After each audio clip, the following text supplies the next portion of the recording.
Okay, it's 3 o'clock. The meeting will come to order. The record will show that all six members of the Finance Advisory Committee are present. Therefore, we obviously do have a quorum. First up, we have the minutes of the February 15th meeting. Good Lord, this morning, I believe you passed our copies out. Does anyone have any questions about them?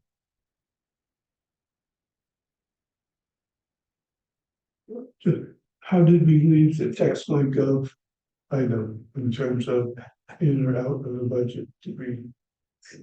There was no serious discussion about putting it in the budget, George. All right.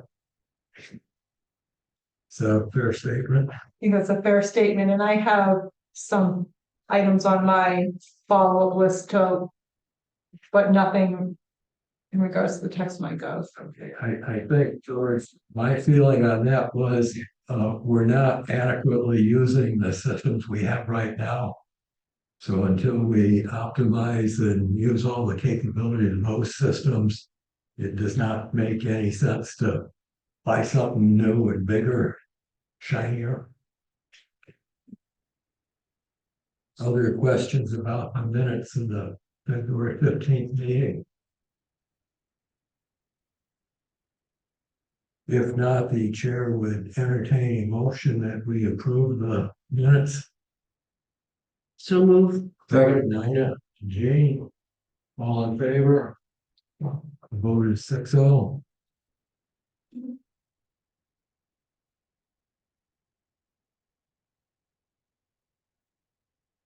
Okay, so. Now into the fun stuff. How do you suggest we proceed? So, start the review of the budget. We have our Recreation and Community Services Director with us, to start. And then we'll have our Public Works Foreman joining us when he is back from today's trip. And then we can tackle the other departments as the committee. So we will have planning, fire, and solid waste department heads for the next meeting. Recreation.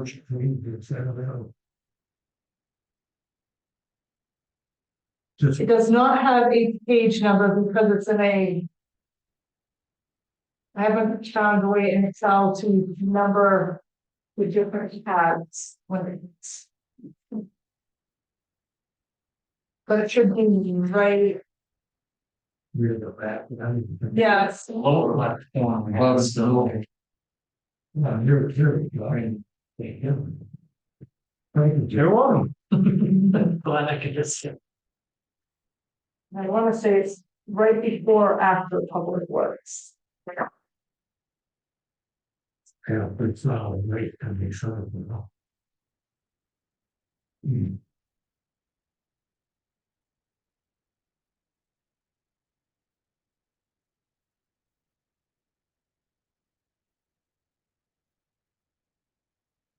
So everyone found.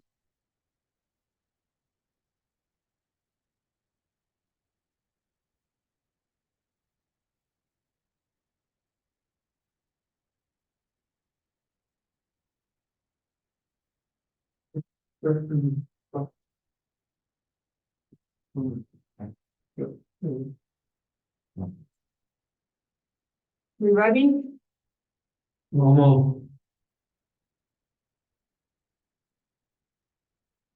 Okay, All right. So last year, this became a full-time position. This department handles recreation and our older adult services. Looking at much of the same in terms of the department programs and so forth. What we did do, though, as you'll see down at the bottom in the age-friendly initiative section, we split out programs for events. and we increase the events portion because what, the committee is getting back to is doing, some trips. So what happens is we pay for the trip and then the people that are participating pay us. So we have to budget that in our expense, but then we also budget it in our revenues.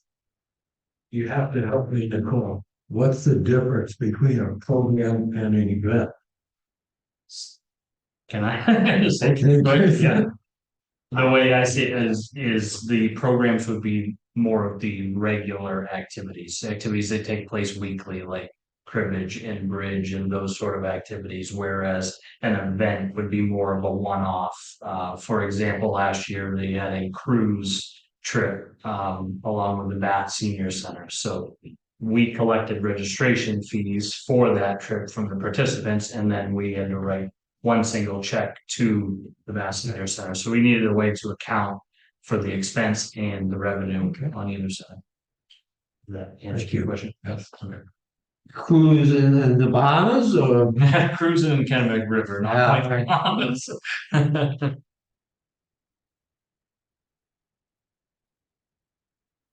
I had a question on the bottom of your department has got 17.5 in revenue. Mhm. How do you think that compares to our neighboring towns versus their recreation department?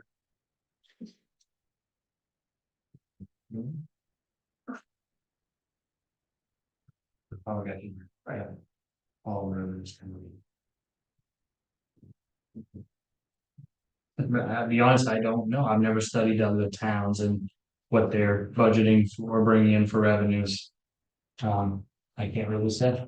Okay, I guess, if you look at history Mhm. of the recreation department, it's kind of inconsistent. One year it's this, next year it's that, next year it's this, next year it's that. If we're making a full-time commitment to the function or the two functions, wouldn't it be helpful to know what the best practices are in other townships, other towns? You know, is it reasonable to expect that you generate 50,000 in revenue? Or 30,000 in revenue, or 10,000 in revenue? I'm glad to see that you brought in 17.5, but we're in a vacuum as to how we compare with everyone else. So I think going about it a little differently, I think we do the same similar program. So for example, we have a baseball, softball, t-ball program. We participate with Richmond's, Mount Ararat, Topsom, and the Mount Ararat schools. And I think everyone's registration fees are in line with what we charge. So Most of the activities where we combine with the other towns in SAD 75 and a lot with Richmond, we all try to make our fees very similar to each other. Occasionally with some programs, Topsom are a bit higher because they pay their officials more than we do. But for the most part, across the board, we have the same level of registration fees. So what, can you tell us what's the registration fee for baseball, majors, minors? This year, major, minors, baseball and softball is $65 per registrant for every child in SAD 75. Okay. Regardless of town, we're all in alignment with baseball and softball. And what is the t-ball charge? T-ball is 45. That's done just within our town. Other towns are similar, maybe by $5 difference, plus or minus. What about basketball? What do we? Basketball, I think we were 55 registrants. So part of it is what we charge for a registration and the number of participants. So if you look, so our fees may be similar to Topsom, but they have a lot more kids participating. The other thing that we run into when comparing to other towns is the programs. For example, we don't offer a soccer program. Our children go to Topsom for soccer. We currently don't offer a summer rec program, but Richmond does. How come we don't offer it? Well, we've just never, we haven't before. Richmond historically has offered one, so I think different towns offer different programs on, based on, you know. At some point in time, the town said, we want this, and it was started, so. Our revenues overall are gonna look different because our programs are different, but where we are offering the same programs, what we're charging for people to participate is similar to the other towns. Okay, how about, if we looked at I'm picturing Fenway Park or the Sea Dogs Park, all the home run walls Mhm. are lined with advertising. How do we stack up to our competition in the way of advertising? So that's one area that when I came on last year, we did not have any, and I don't think we had had any the year before. We call them home run banners on the home run fence. And I did start that back up last year. Was only able to sell 4 of the banners last year. But anyway, that is one area that we did step up in the revenues of that, and we separated it out because that's really the only form. If you can see the number one item in the revenue, recreation, advertising, and banners. To me, the advertising has been on the shirts, the jerseys. That's where most of our advertising is. So I moved that into the sponsor category, which left basically just the banners at the top. So that the goal this year is $1,000 in home run banners to bring in. Which I think I definitely meet that goal because that had lapsed in the last couple of years. So I started to bring it back last year and plan to do even more this year Good, with the home run banners. good. Yeah, How much revenue do we get from the snack shop operation? it's actually done pretty well. It's probably at this point one of the bigger revenues besides registrations. You see, like last year, or with this year, we brought in 2,300 already, and we haven't had our baseball, softball season, which is the biggest part of it. So most of the food services revenue comes at the very end of the budget cycle, because the biggest time of the year is in the baseball season in the spring. June. But yeah, right. Baseball and That's soccer. that's when it all takes place, but depending on weather and how many games we can get at home games, those sort of things, usually like 3,000 to 5,000 a year. We can bring in with food services. That's definitely one of the driving revenues. And then last year we brought in the money that we already have in because hosted a tournament Mhm. last season, and that took place in the beginning of July, correct? Right, no, Oh, yeah, it overlapped like the end of June into July. It literally fell right at the end of our budget. so I think recreation is one of those departments that really took a hit with COVID, with programs being closed down. And it's taken time to get things back up and running. And historically, we've had a part-time position, and the folks in that position have lasted a year to 3 years at the most. So it's been a position that's been had a lot of turnover and been on a part-time basis. So I think now that we have a full-time position, hopefully it won't be a 1 to 3 years changeover. But I think that brings some stability into the position, and so that it can focus on these things and concentrate on them more, opposed to historically it's been like a 20-hour week position. And so you have times that are downtime, but then you have like certain seasons that are very busy. So it can make it hard to manage in that position, because especially with baseball, softball season, it's a very busy season and requires a lot of hours.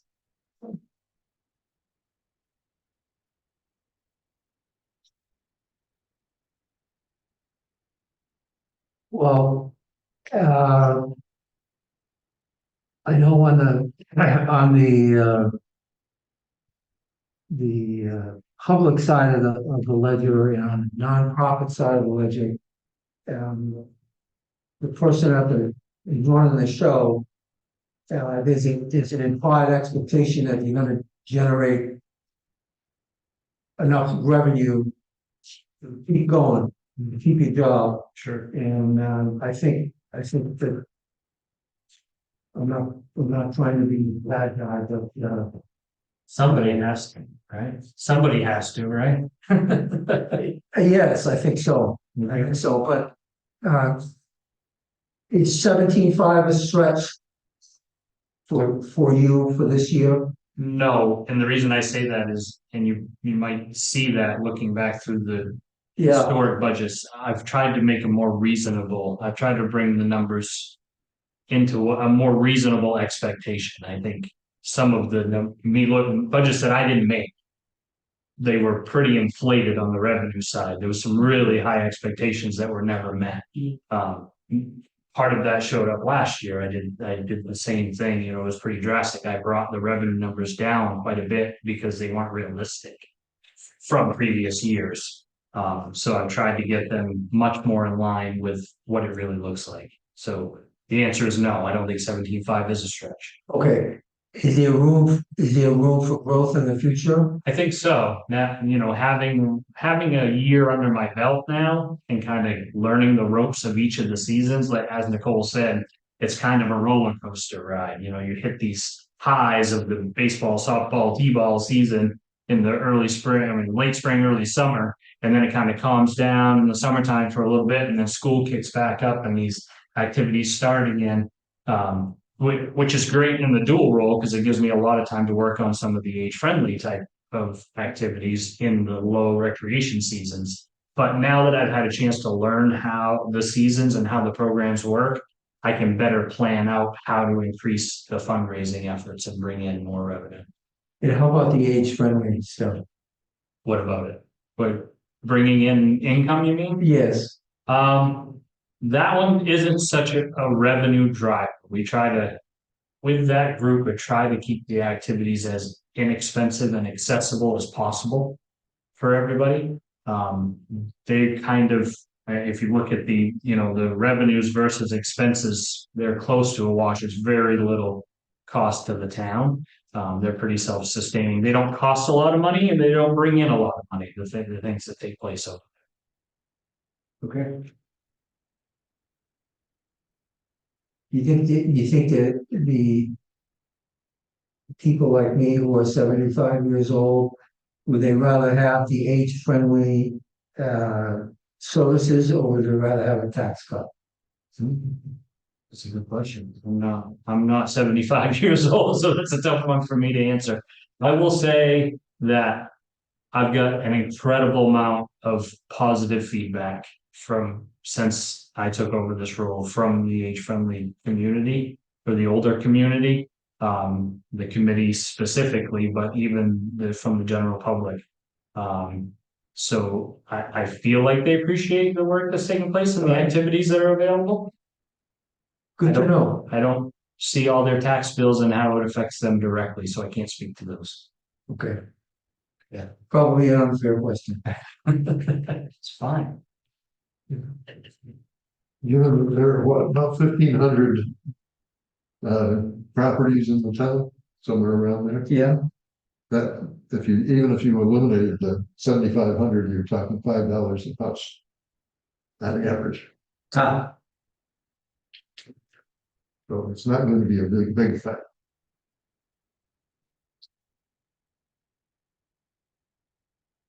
One thing I note here, Nicole, the whole recall thing in the past is on our personnel, where we've added a budget line, paid medical leave, payroll tax. This is a new mandate from the state, is it not? It is. So there was a state law passed, so there's going to be required paid medical leave. We have to start collecting in this, I think it's January 2025. So that in this upcoming budget, it's the employer collects 0.5%, the employee pays 0.5%. They haven't done the rulemaking on how this program is going to work yet. So I have budgeted to collect 0.5% for all of our payroll.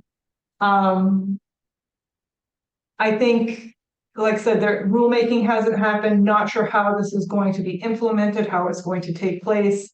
Those conversations will hopefully be starting at the state level soon, because we're gonna start collecting January 1st, 2025, and the program's supposed to take effect January 1st, 2026.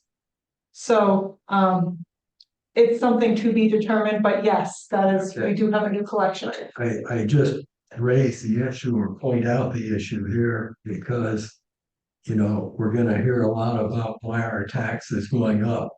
There are a number of reasons, but here's one more unfunded state mandate that we've got to address. We're gonna see this right through the entire personnel budget, which is a not insignificant part of our town budget. Thank you, Nicole.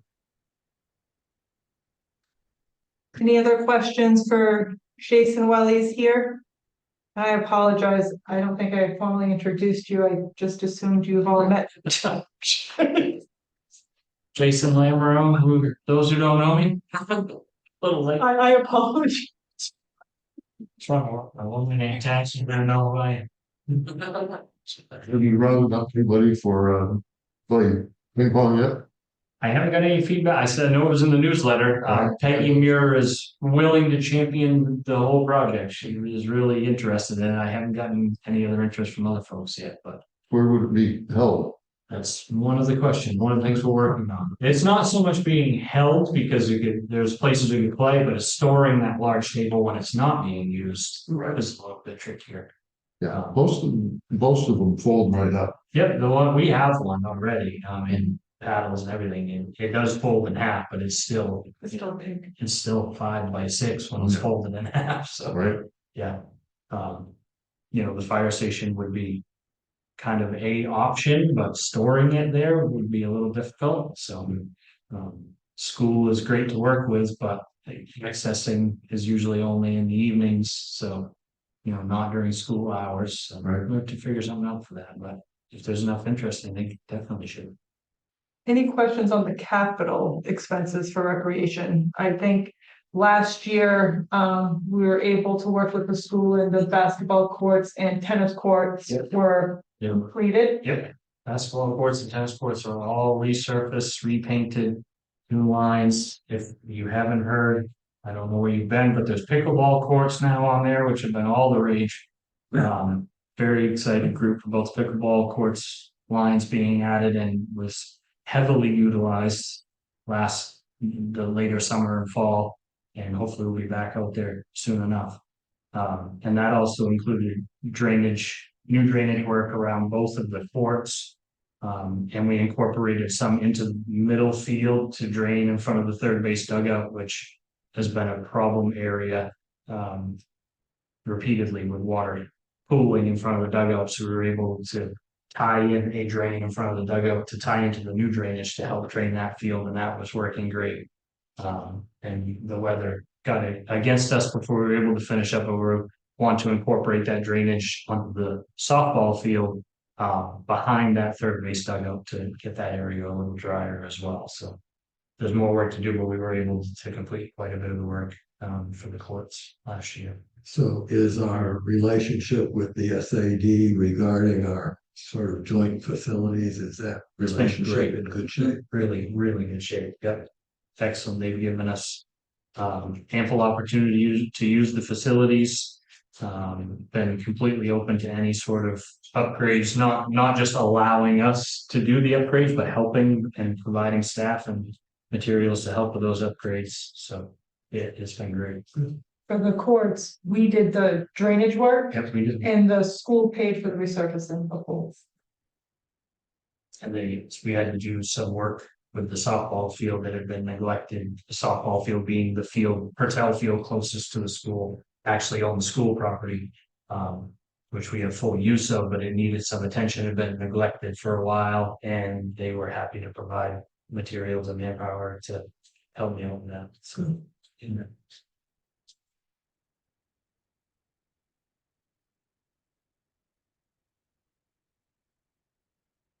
Other questions on the rec budget?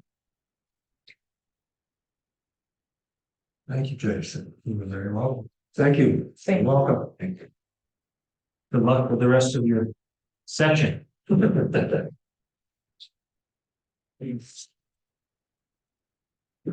What's next?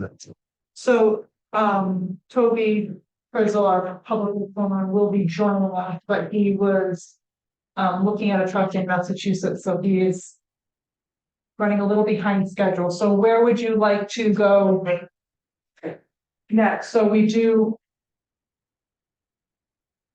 we want to go, say, general services and debt service? We'll start checking off easy ones first. We'll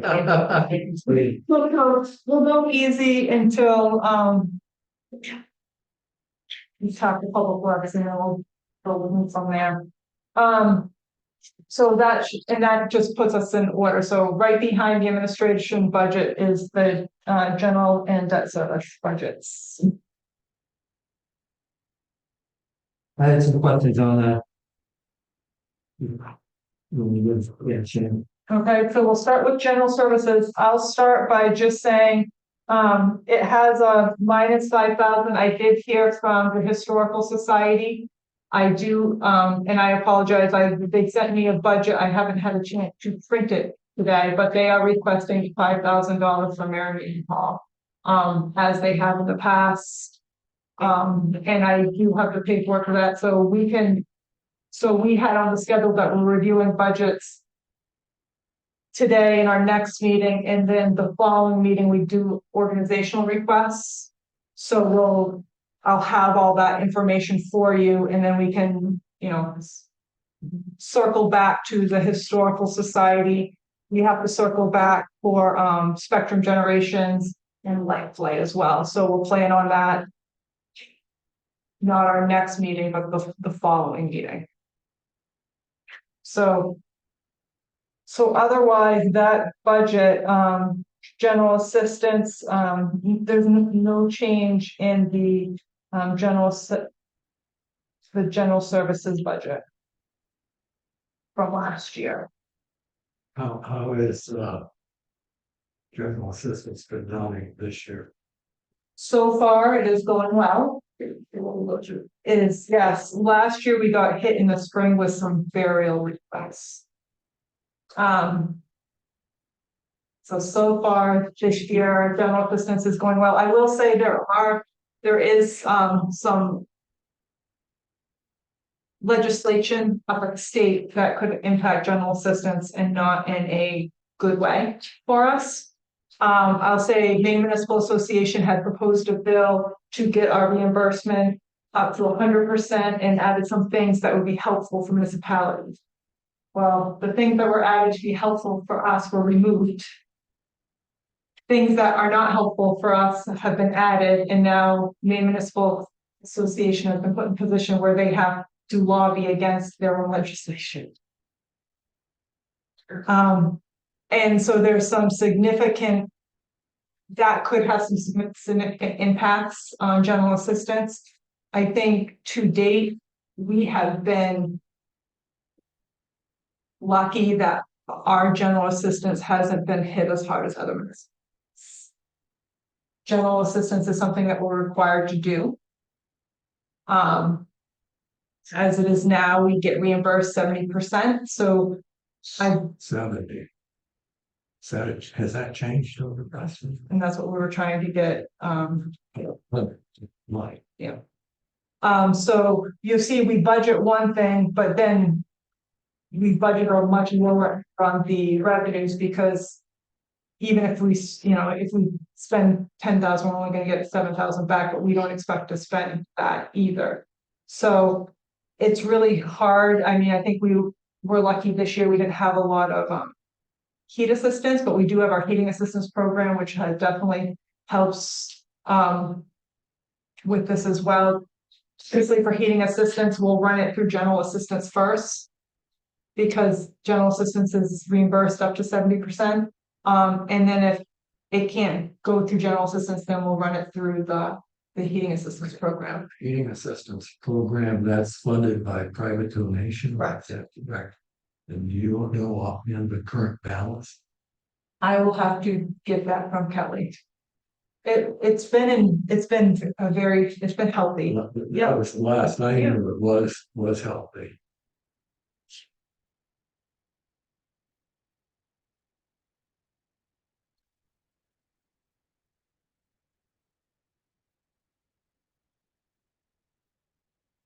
We talked about the library at a previous meeting.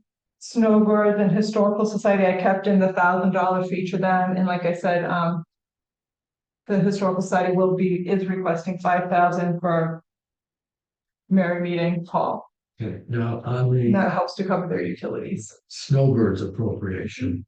My understanding is if someone registers a snowmobile, then under state law, $1, that fee goes to the town. And And this is in essence, we're just refunding that back to the snowmobile club.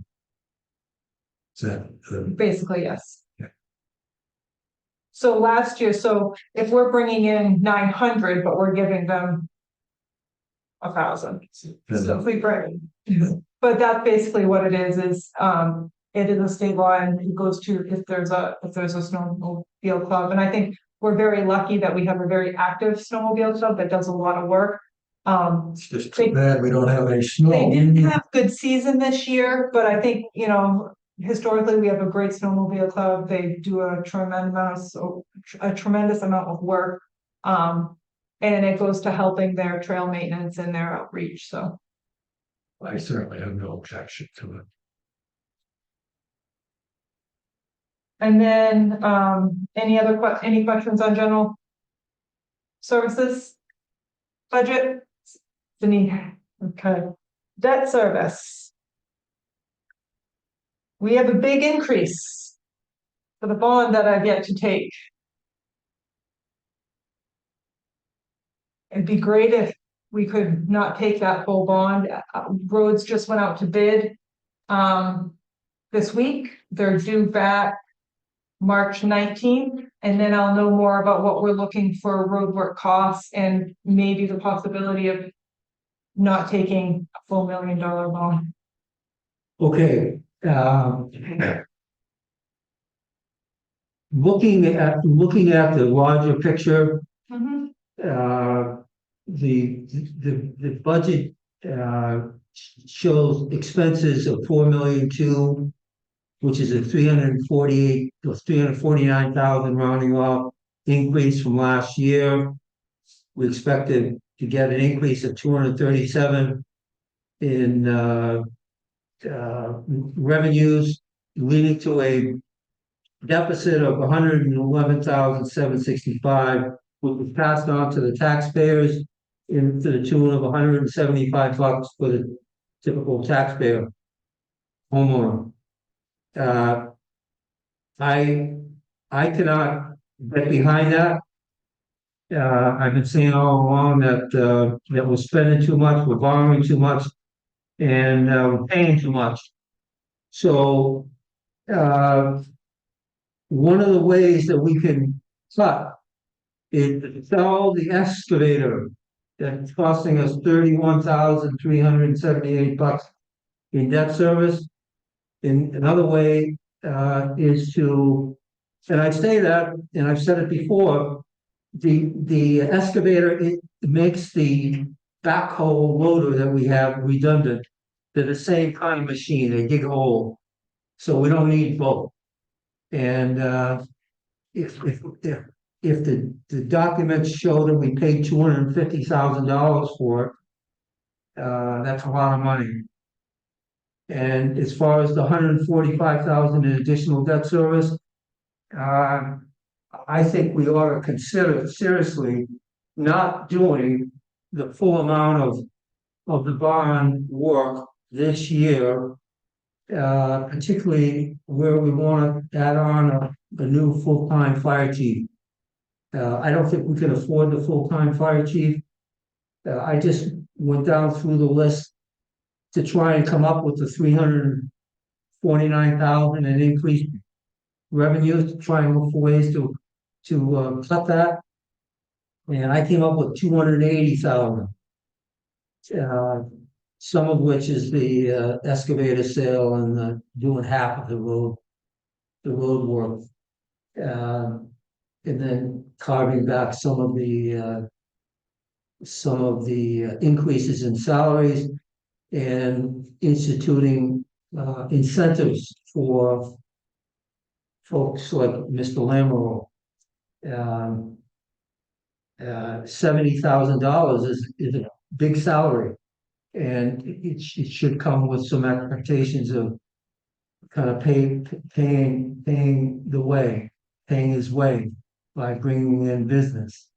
And same way with the recycling center, same way with the public works. And I can't, I'm not comfortable in sitting here advising the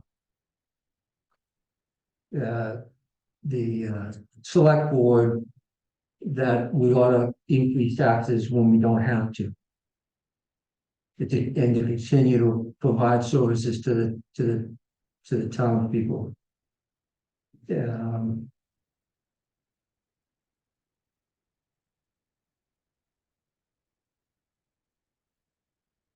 Just as a matter of clarification on the excavator.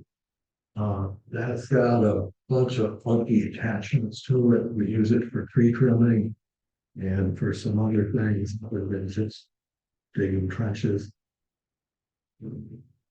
So it's not exactly we can do the same with the other machine, we can do the same thing. I think the town of Oldham survived how long, many hundred years without owning an excavator. And to me, it's a symbol of rampant unnecessary expenditures. Without the machine that we just got, they were trying to keep the trees from growing into the road. And the year before, they did a good job. They had, and Kobe, he led. He wasn't telling you what to do, he was leading. So they had chainsaw person, a person with a flagger, or chipper, and 3 people hauling the brush to the chipper. They got maybe 200 feet done that year. This year, with the machine that has the grinder, and they could go to the top of the tree, go down, grind the whole thing up to a bunch of chips on the ground. They had 1 person was the operator, 1 person guiding traffic, 3 other people doing something else in town.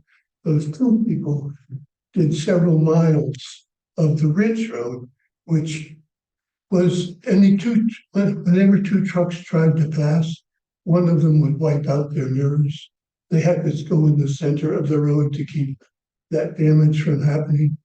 So the cost of that machine, just in terms of opening the roads back up so that they could be ditched, which they couldn't be ditched because there was trees in it and roots.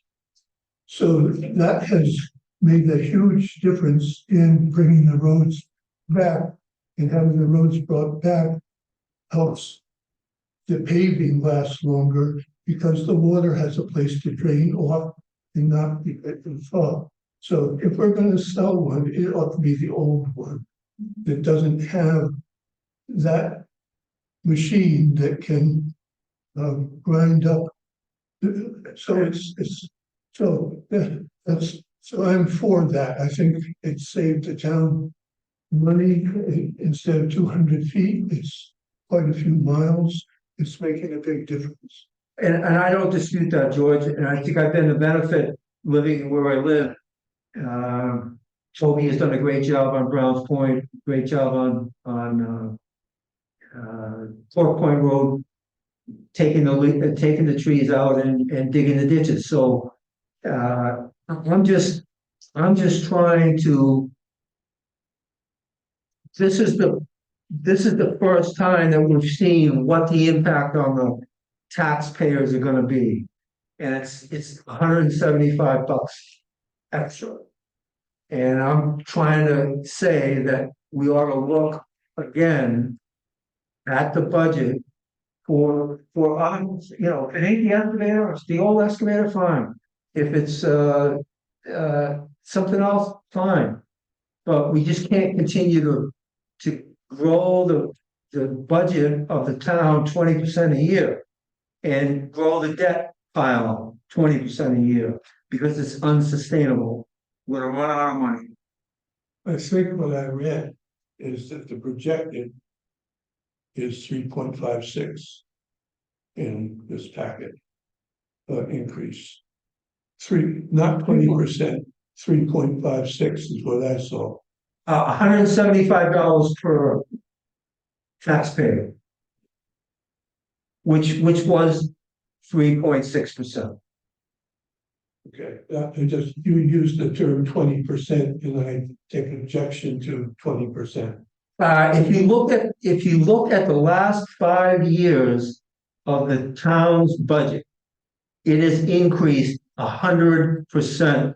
Divided by 5 is 20% a year. We're talking about next year's budget. We're talking about 2000 through 2005. 25. It cost us I don't, in 2000 fiscal FY 20 and 21, it cost us $2,174,000 to run the town. This year is $4,200,000. So that's double from 5 years ago. If it's double, that means it's increased 100%, which is divided by 5 is 20% a year. And if we continue to do that, the budget is going to be 5 million in a couple of years, and then 10 million in a couple of years after that. So What is the increase in revenue? To offset that 20% increase. not the same, No, not the it's same. But The- it's a substantial The increase. revenue was $1,469,000, and now it's $1,009,000. So what's that? 25% increase? That's a 50% increase. Okay, 50, not 100. No. But it takes your net down to a 10% increase, which is substantially different.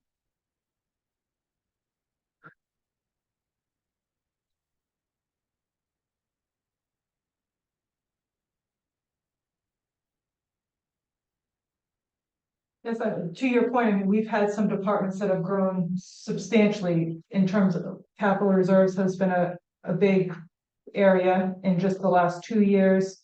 Fire and rescue, a lot of that. Just our ambulance contract went from 50,000 to 150,000 are in public works. So we have some departments that have grown a lot. Yes, But their costs have also, to maintain things have gone up as well. So, and I think some of our departments have been able to stay much more stable. There has been growth, but not to that degree as in some of the departments, like the departments that have really grown. The most have been, I'd say, our debt service has doubled. yes. That's huge, our capital, so. I'm happy, like I said, we can go through the budget and see where we think we can make reductions, but right now, to your point, yes, we're looking at $111,000 increase in the net budget from last year, which would be, $175 on a tax bill that has a value of $250,000. And I'd like to see that zero. So then we need to cut $110,000 out of the budget. Yes. So I think the point of the backhoe is something you can look into and see what, whether that's something that makes sense for us to do or not. But I'm happy to, like I said, we can continue reviewing and see where else. But I think the debt service is really hurting us. It is, and you picked up on that early on, Jane. You said that our debt to equity ratio is way out of whack. So, what we tried to do is say, okay, now, how did it get out of whack? Like, one was because we were bonding too much of our road work and not getting it on a pay-as-you-go basis. So we started making changes. We put $350,000 in the budget to do road work so we wouldn't have to bond it. But here we are bonding again for the road work. But Not to the degree we used to. well, I'll say, I think in the last 10 years, so 30 miles of road, you should be getting to your roads, every 10 years on average. That's 3 miles, we should be doing 3 miles of road work a year. Over the last 5+ years, the town has done a mile of road work a year. So we have fallen behind substantially because we didn't want to borrow too much, so we were only borrowing a smaller amount and doing a smaller amount, which is why the roads are currently in the state that we are. So 350 should keep us caught up on a regular maintenance. But right now we have so many roads that haven't been, right, we just did 3 miles of Ridge Road. That was done 17 years ago. So we're getting to roads that have been a long time, and that's part of, so the bond is needed. We're trying to get caught up so that we can be in a regular maintenance place. I'm hoping bids come back good and or maybe looking to see what we can do so that we don't have to borrow that full million. And that's something we talked about before, but it's kind of if we don't borrow what we save on our debt service, but we're still gonna have to do that road, that's gonna continue to deteriorate. So are we really saving any money by not doing the road? Because what ends up happening, instead of putting a coat of asphalt on it, now we have to rebuild it, which is a significantly greater amount than paving it every.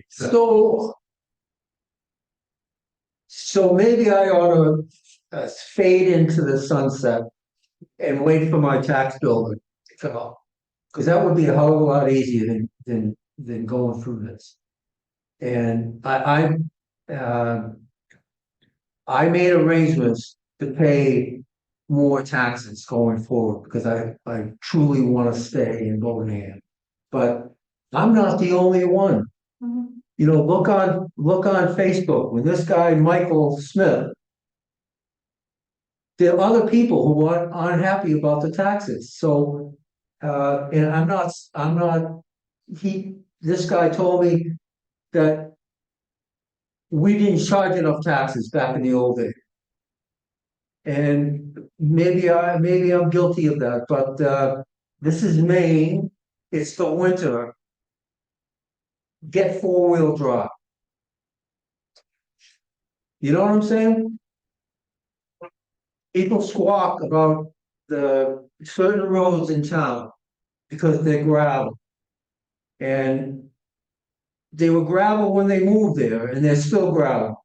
And it's part of the deal. We live under the power lines.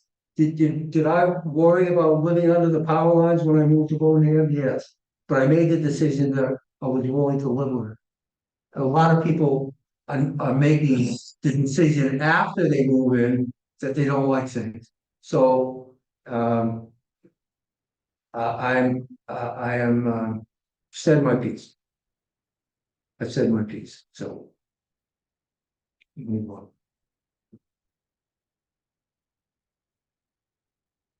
I'm just thinking back. In many ways, we are a very frugal town, Jane. You may not believe this, but I can remember when we first moved onto our town. The way they were maintaining it, town truck came down the road. They were pulling a pair of bed springs weighted down with concrete blocks, and that's how they graded the road. Worked for a long time, but at some point you have to do things differently. Yeah, but at what cost? George made a wonderful argument because this excavator has all these attachments to clear the brush off the sides of the road. I get that, but there has to be a balance between what you can afford and what you need or what you want. And I think the scales have been tipped the last 5 years to the spending more than we can afford more. And I've never seen the job description for the finance committee, but it seems to me that the select board is asking us to do their dirty work for them. And that's okay. If that's what they want, that's what they'll get from me. I'm willing to do the dirty work. And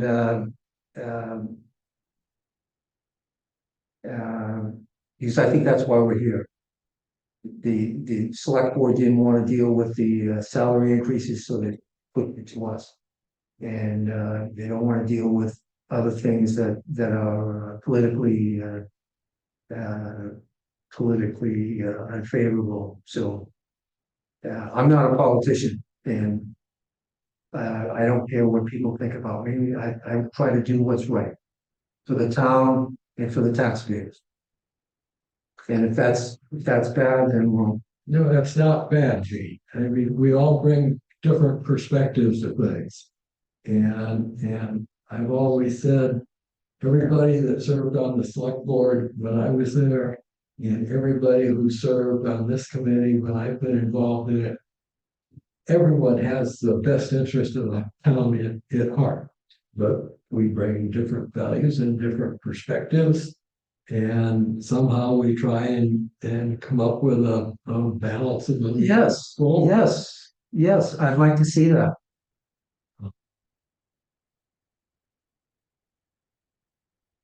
I think that one problem is that you can be very short-sighted and just worry about taxes this year, taxes next year. But what's going to happen 3, 5, 10 years down the road? You may not even be here at that point. I may not be here. And Probably not. I agree. I guess I'm a year younger than you. Yeah. But we have to leave a town that is going to be self-sustaining, that is not going to have to do what we had to go through because the roads are falling apart. That's the biggest problem that we have in the town. Bill Post he did not want to raise taxes, so he made a decision that we would cut back and do only what was necessary. And that allowed a lot of undone maintenance to occur. Damn, that's a long ride. And we don't want, I don't know. It's already warmed up for our opponents. Suffering from that same thing, because they're going to have to borrow money. Even more so, because the costs keep going. If you take care of it now, the costs are going to be more reasonable than the local future. And you're going to mitigate future tax increases. You know, I'm the president of a homeowners association up north, and there are 40 plus or minus lots you own them. And we have several miles of road that we're responsible for. So we all kick in $100 a year, and we hire a guy, and he grades the road, fixes the road, bush hogs it, and it's good for $100. So you know, But those roads are not, they're obviously gravel or dirt. yeah, logging roads. But we do have a lot of state roads here that are paved. And it's a question, do you want to have everything else in town be gravel or dirt? Which is what it would come to ultimately. Except for the state roads. If you don't maintain them, they're gonna fall apart. I can think of 4 projects right now that we haven't addressed at all here. And one of them is the little yellow building down on the river. One of them is the town hall. One is this building right here that desperately needs upkeep and work. And I forgot what the fourth thing is right now, but there is a fifth thing, but there are projects we are even now kicking down the road because we don't want the cost attendant with taking care of. Yes. God forbid we should bring them up. Well, we'll have to deal with them sometime. Uh, I've made recommendations on selling the town hall to the historical society if they want it. Let them rehabilitate it. I don't know what's wrong with the yellow building, but it's rental income. That doesn't cover the costs. We sell It's right at the waterfront. You don't want to sell because it's part of the area that ultimately should be part of the park. Along with what we did with the public works down, which is not nice now. We get rid of that little building. Yeah, we lose a little rental income, but it would be ultimately you'd have a really nice park. And at this point, correctly, isn't CDAC been charged with looking to see what should be done with that building?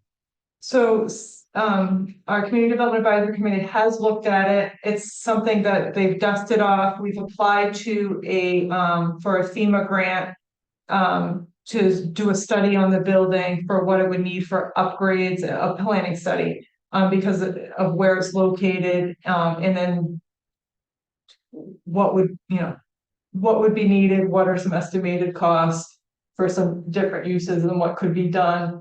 And then there could be potentially grant money that we could apply to for the upgrades, for some of those upgrades. And then we're also looking at amending the CMP TIF for the yellow building, the town hall, and actually municipal offices. So if for town hall and the yellow building, the TIF can play to support economic development. So we were gonna arts. And, so there's a lot of ideas in terms of like pop-up sales and art shows and winter markets and summer markets and so forth. So some of the ideas would be better suited at the yellow building. Some of the ideas would probably be better suited at town hall. But one of the things that the Community Development Advisory Committee is working on now is proposing an amendment to the TIF that would allow the TIF funding to be used for those two properties. Another law change with TIF would allow you to pay up to 50% of for your municipal office is either a renovation or an office. So that could help with some of the potential work for either this building or there's been talk about whether we renovate this or do something new, and I'll leave that for another day. But what I guess in terms of debt service, what we've been trying to do is avoid new debt and move it, push it further in the future. And I think we've been doing that in terms of like with EMS service. So we've had penciled in possible funding needed for EMS. Well, now we're gonna have a contract with Lisbon EMS for next year, possibly a following year. We're working with the towns of Lisbon and Bowdoin on an interlocal agreement for EMS service. So hopefully those things can continue to get pushed into the future and not be needed. On the plow truck, truck 5 should be under the other plow truck. So we had been talking about replacing truck 5 as the truck that's given us problems. We spent a lot of money fixing it. It's finally running well, but it's cost quite a bit. And so we'd like to replace that with a bigger truck, but instead of buying a new truck at $250, we just got a used truck for under $100,000. Great truck. Public Works is very happy with it. So if we can put $50,000 into the reserve, sell truck 5, use that money to get another used truck, we're going to avoid that debt service. That would be great. The debt service related to town hall right now, if we're past that TIF amendment, then we can use the TIF and grant funding to really take on town hall, so now we can avoid that debt service. So I think part of it is like, what I did was I looked at the bigger projects that we know we have coming. And an outline a timetable for them. And then as some of the things, the big years that we need to get by are FY 32 to 34 is when a lot of our debt service falls off. So the more debt service we can wait to take until after those years, the better off we're going to be, because we do have a high debt service. So that's kind of Plan. that's the, like, so I think right after we didn't get any bids on this building, I put a new town office renovation project down for is that FY 34, because that's when our other debt service falls off. So really trying to stabilize it so that we're not, we want things to fall off before we're taking new things on. And ideally, if we're saving money to be able to purchase items, we're not going to have this debt service that's going to grow again. Now, in some ways, it's not, for the bigger items, it's not going to be avoided, but maybe we can borrow less.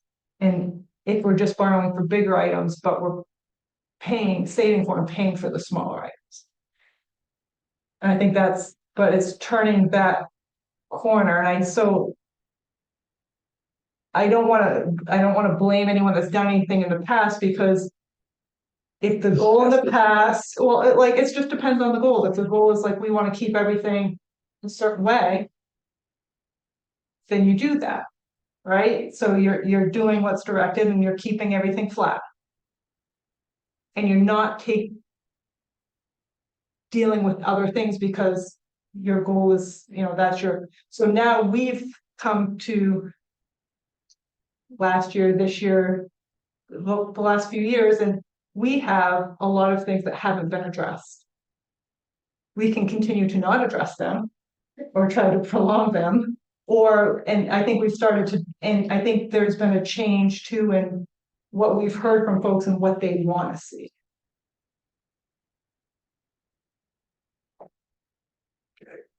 Toby, Public Works. Quick question, how many people do you have in the department now? I lost track. 5 currently. 5 currently. We are fully staffed Okay. for a whole, latest person started 3 weeks ago. Yep. Working out good. Yeah. Well, we're not, we used to contract out one of the jobs, it's affecting me not very well. You've got that, you do that. And that shows the tailor the line being with the song, something like that. Yeah. When you see them. Yeah, we stopped that last year. So you'll see the 2 big increases are really our personnel and our winter maintenance. Part of the reason winter maintenance is up, so I'm always doing budgeting 1 year, but I don't even know what our full cost of our winter maintenance is for the current year. I'm looking at, so last year, so our FY 23 budget, as you saw, we went over our winter maintenance budget. Right, so I know we've had a light year this year, but winter maintenance really depends on what we have for season. So, for what we have for winter season. So what we did in 23, we went over budget on winter maintenance. This year, so far, we're running under budget. Hopefully, at this point, it's going to be March. Let's all hope for a nice warm spring and to be done with the winter. But because our costs of sand and salts and you never know what can happen with fuel go up, it's a small increase for those items, especially looking at the 23 budget. So I look at what we did for 23, accounting for a cost increase for our individual items, but then I did it this accounts for doing post road. I added 20% to those line items because post road would increase our plow route by 20%. So this budget, including the revenue budget, assumes Post Road. If we take out Post Road, these items would drop slightly, but we lose 70,000 in revenue as well. So I just want to be clear that the proposed budget includes us taking on the Post Road contract. Still working with the state on the possible removal of the ledge. We do know it's going to be paved next year, and we are currently full staff. And one of the things that we would like to do is, like I said, we want to sell truck 5 and get a larger truck, because truck 5 is a 6-yard. 6 yard. And we'd like to get a 12-yard, and then, but the Mack that we just got is a 14-yard. Yeah. So we'd like to get a larger truck that would help us for our longer routes, because right now we have a long route with, right now we have the 2 larger trucks, so that's good for Post Road and the 24 route. But it'd be nice to have the longer route that we use for the Ridge Road route, and then we have the smaller trucks that I would say bounce around more, so they fill up, they go do what roads they have to do, so, and on the, when they're changing from whether they're doing dirt roads or paved roads, they can change their mix that they're using, so, but the part of, well, truck 5 is running good now, but we'd still like to sell truck 5 and get a used larger truck. 5 is a single. It's an open home. It's an open home you're throwing money. No, so truck 5 is the first of the sister trucks. So back in, so I did give everyone. Oh, I did not, the detailed capital improvement plan has the year of the trucks with them. Let me see if I can find what works. Well, where would I find the Post Road contract revenue? On the big sheet. It is line 40.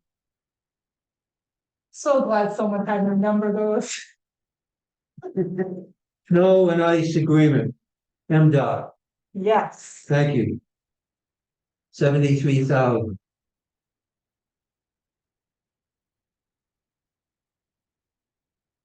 Toby, why can't I find your, so well, Pooky's here, so the first truck we got was the Wheeler, which is a 2014 or 15? 14, Yeah. and then Say the, the real, that's a twin, that's a, yeah. and then the next truck was the first of the sister trucks. Truck 5. No, truck 5, which is a 2017. And is that a single rear axle? Single rear engine. And then we got the second of the sister trucks, which is truck 6, and that is a 2020. So our 17 and 20 sister trucks are basically the same truck. So 2020 truck is holding up much better, because I think they found a lot of the problems with the older truck and have been able to make improvements so that the newer truck doesn't fall into those same pitfalls. Right, that and for that. So. Right. So that's why one of the things, because remember previously we've been talking about getting the new filler, but now we'd like to, instead of, so it's going to cost more in terms of the reserves. However, it's going to cost less in terms of overall cost of not having the bonds. So that's the, we'd like to sell truck 5 and to input that towards a new. That's what you were just looking in that. Does it look encouraging or not? I went up and looked at it, I don't think it's anything we want to take. Well, Carol knows who you are. Right. Right. That was a no, Gene. He wasn't interested in the truck he saw today. Ah, I mean, some things look great in pictures and then they go see it and they're like, no. So, but we'll keep our eyes out. that's just real one. kingpins on the front end was gone. Ah, And it was a double frame and it's starting to do the split. So walked away. good for you. Nice day for a drive, though. It was a long one, Dan. No, Jack. Danforth, Dan for, up on East Grand. yeah, Oh, yeah, any ice up there? little bit. They had a whole lot of snow up there. Ah, And Thomas Tucker. Dry, I need to get back. So, I mean, we're keeping our eyes out as you know, when they find something, we'll go look at it. You know, because if ideally, we'd love to find something like we picked up last year, That night was a good find. just keeping our, they last forever. They last forever. so, That one, well, that'll serve you 25, 30 years, that night. That's in real good shape. I just don't understand why they got rid of it. they were rotating, so we found that in New York, they tend to rotate their equipment on a regular basis more. And so we've expanded our shopping circle to include New York. Good intel. Hmm. Whereas in Maine, we tend to hold on to things until there's not much use. Not a lot. Yeah. Because they have more tax revenue, you know. So, So so that's one of the things we're looking. basically on a 10-year plan in New York. Every 10 years they're cycling out. So you get a good chance to pick up something halfway decent. There's some life left in it, I tell you. Right. Right. Especially if we take care of it. And so I think we've done we've been improving our truck maintenance program. You got a better facility to work on them and. Yep. We're tackling some of the maintenance. Not all of it, but what we can do, we're doing. Good. So, Yeah, because we have, you know, well, we've had 4 people, but having more people, everyone's responsible for their own truck. Keeping up on the regular maintenance that staff can do, which is helping lower the cost of what we're sending out, but there's still stuff we have to send out.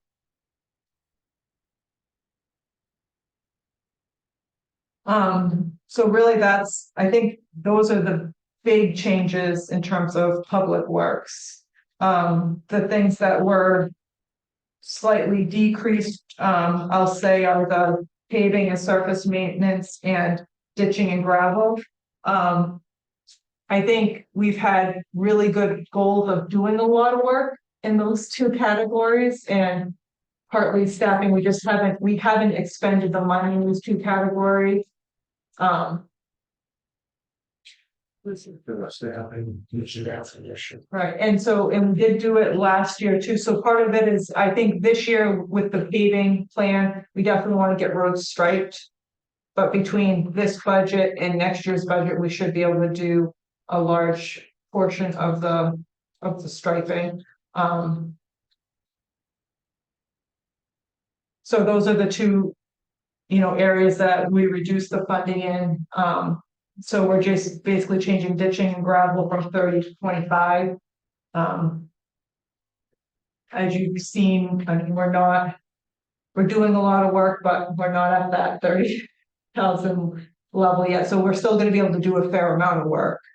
But we're also, I think Public Works is still trying to take on projects, but they're still spending a lot of time jumping to put out fires. And so once we can get caught up and the fires die down and there's less being called on those, the more time they can focus on their project work.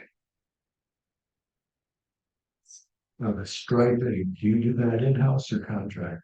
I'll track that out.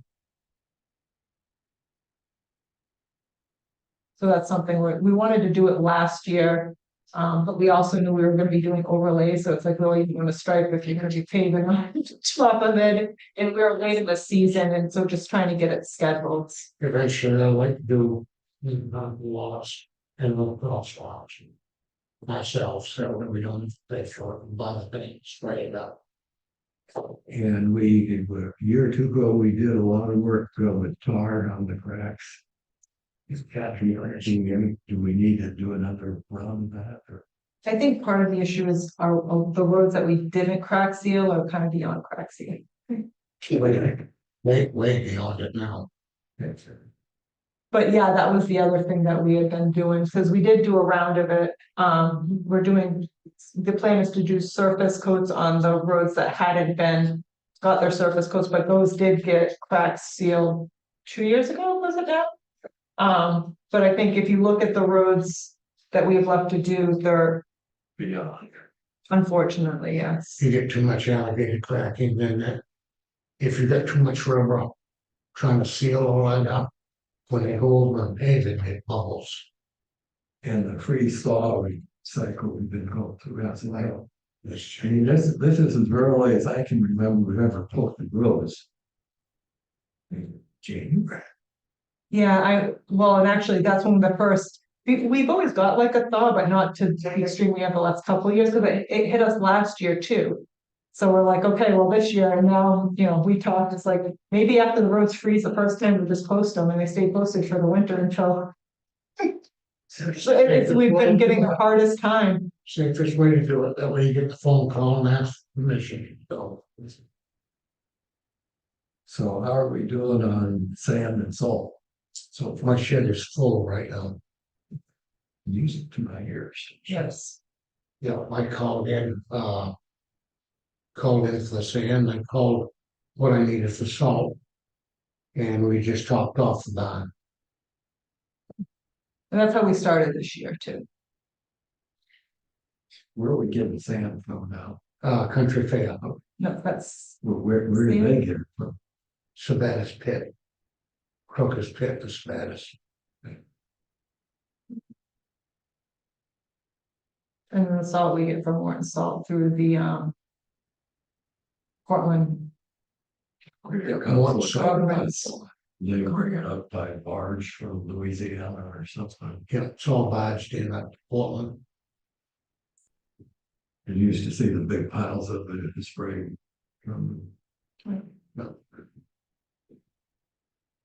So that's, we'll be going out to bid for all that stuff for next winter, this summer, so. Hopefully, so they won't go up too much.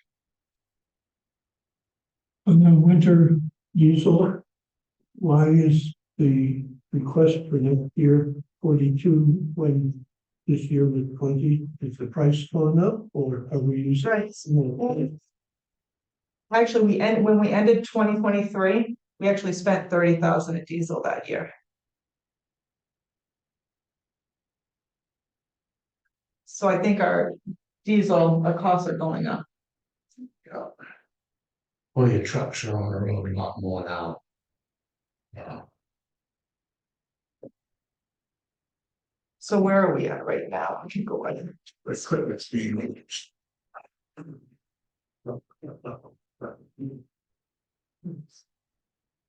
So as of our February 1st budget report. We'll be, what number are you? 30.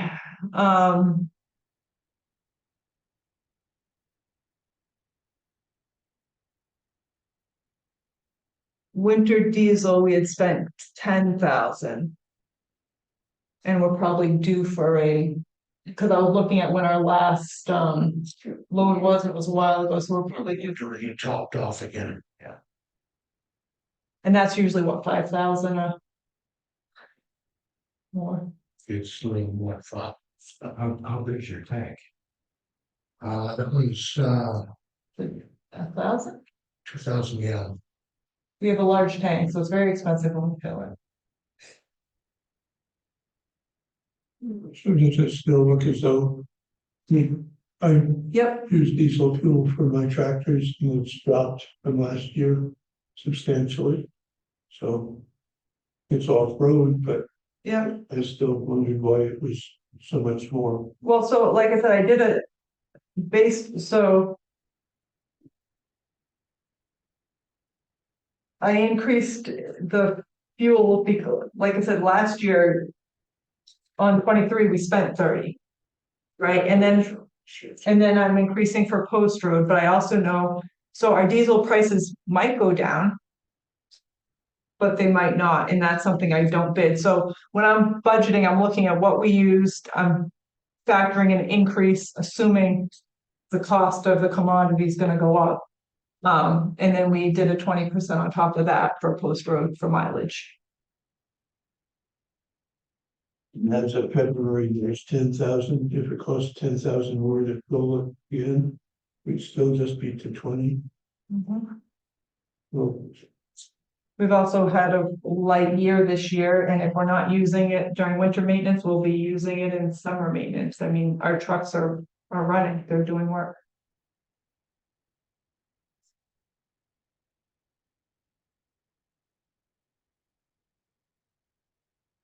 See if I can explain.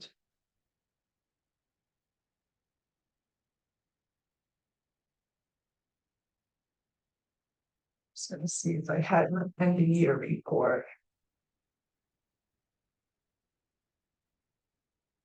You know, if you look at this historical usage back to FY 19 and 20, 170,000, 160,000, 180,000, 200,000, 217 over that 5 year, and then this year, looking for 277. The last 2 years have been light on ice and snow. So I So think. it seems awful heavy. I think, so last year we didn't have any big storms, but we had a lot of long lasting storms. And we had a lot of small storms. So whether we're getting a foot in a 24-hour period or 2 inches in a 24-hour period, we're still working. And I think, so I don't think people, so there was it last year that we had a lot of small storms? Yes. So even though we didn't have any big storms, Public Works was out 3 times a week. easily. So.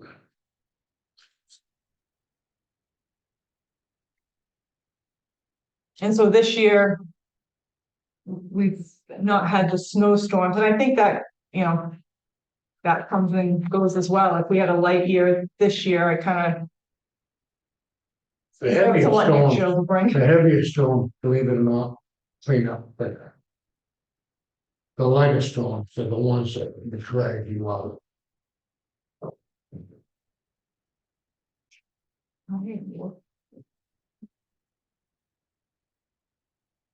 The winter diesel is, I mean, when you take on Post Road, you're gonna have as also another 20%.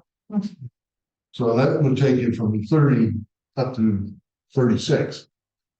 But then the gas and diesel for up above the highway maintenance, you only going from 21.5 to 22, which is a small increase, 2.3%. So if you have the other, if you just even add on, say 5% to that 30, that's 1,500 plus the 6, that'd be 37.5, which is almost 5,000 less than we have on here. And that would seem to be reasonably conservative. Does that sound reasonable to you, Tony? Yeah. Okay. Yeah, so in FY 23, as our audit showed, we overspent our winter maintenance by $13,000. Okay. What was the number though for it? Oh, where are we at?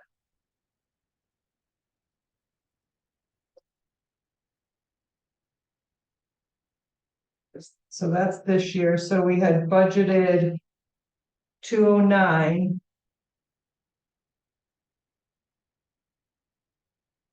And we spent 222. And that was what some folks would consider a light year. No, where are those numbers coming from? Yeah. Our audit. Okay. Yeah, So yeah, our FY, so. Yeah. So in FY 23, we budgeted 209, we spent 222. This year, we're budgeted at 217 for winter maintenance. So if I take Yeah. 222 and just put an increase on that as well, but the other piece too is really, So the 222 would be so only two, 5,000 more than the 217. right.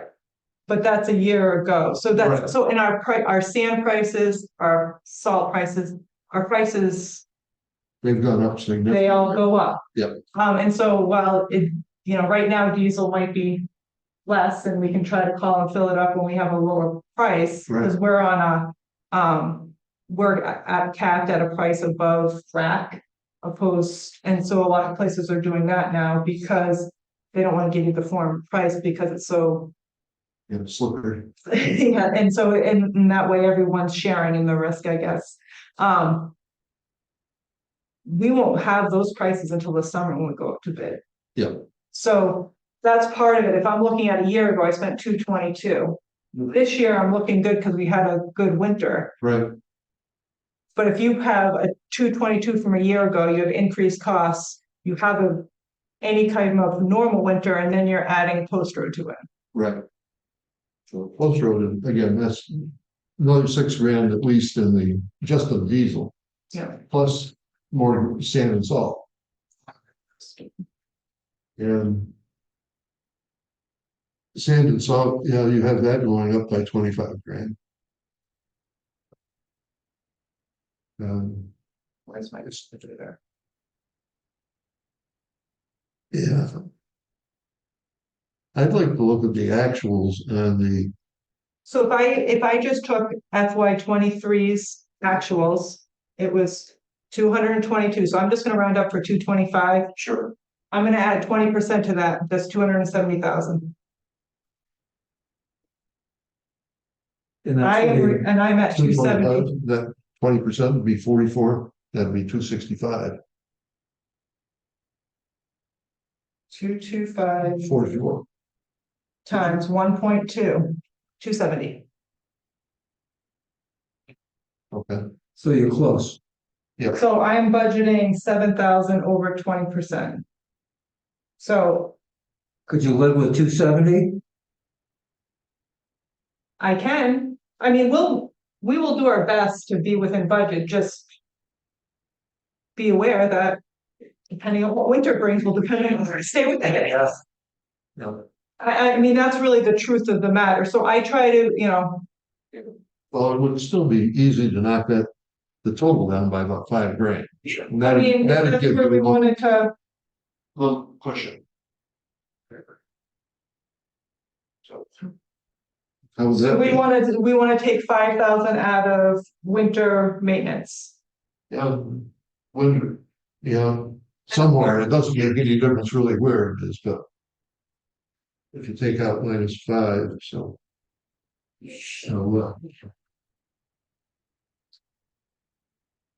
So I will look, so next time you see this budget, it'll be $5,000 less. Toby, I just wanted to say that you and your crew this year have done a fabulous job. We're trying. No, you're just succeeding. Oh, thank you. Grounds Point, Fort Point, it's all good. The bridge, They come out pretty good. great job. Great, thank you. Cause then and it is our public works budget that gets hit when we have surprises like the bridge. Yeah, Road washouts. Yeah, they did fall under storm damage. Stuff getting clogged. So that's the other, like, you never know what we're gonna get. Sure. And it's typically the public works budget that takes the hit on it. Cause they have to fix it. and he used the excavator to do it. Yes.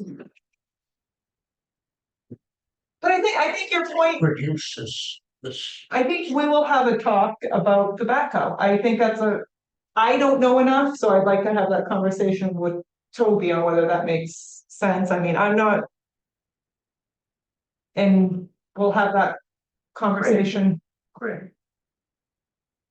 I'm all up for ideas. So. You mentioned the audit. Are we required by law or by the state to have audited financial statements? Yes, I believe so. Yes? And I have posed the question regarding the trust to the auditor. And I need a follow-up just to see if he's had a chance to look at that. I had that under other business Yeah. here, question about that. Just to completely to go off on a side tangent. You gotta keep me in. Keep me in line here. So any other questions on public works? So so while public works is our highest budget, it's also. It's a budget that makes me nervous cutting because. You never know what they're gonna have to do. And so I did, having that conversation with Toby on cutting that 10,000 out of highway maintenance. I guess, and if we have a busy year this upcoming year. Next year, when we're sitting here, we're gonna have the conversation of maybe. Returning some of that if we're getting to that work level, but. With everything else we have happening this year, I mean, on this year's docket, we need to do this. Next to us, this paving, this parking area. And we need to prep carting machine 1. And then the tree work that's needed and ditch work that are needed on. Ridge, I'd say Ridge Road, but realistically it's all the roads, but really we're trying to get to roads ahead of the pavers. So Smart. with that work that needs to be done, it might not come necessary to need some of the ditching and gravel because we're still working on trees. And the gravel's more, and then we have the dirt roads and a lot of the issues. Shoulders we gotta put in, Well, and that's it. some type of culverts. So I want to make sure that Public Works has the funding necessary to do the work. But if we're not getting to that level of work, We have to have enough money. So that as many of these people can spend it. It doesn't make sense to have more money than he can spend. correct. But we have to have enough that you can spend all of it. Right. So it was, that was. So we're kind of, and now we're bringing on an extra person, so. I think this puts us in a good spot, because we've also been funding, so. For example, the striping, if we're not able to do the striping by June 30th, I'll ask that that money go to the reserve, so that when we do the striping, we can pull it out of the reserve to go to a striping project. So I think the reserves have allowed us some of that flexibility, so if we're running behind on a project, we're not losing the funding, we can still do the project, it's just might happen in July or August instead of June. Yeah. So that helps.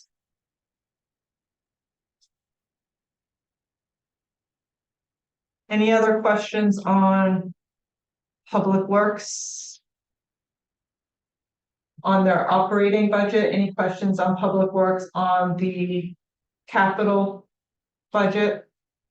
Because if you have questions about trucks or equipment, go below this.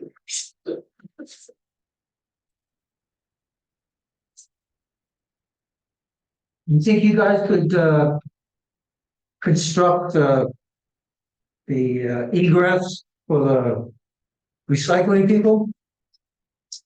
Yeah. We can do that, no problem. Good.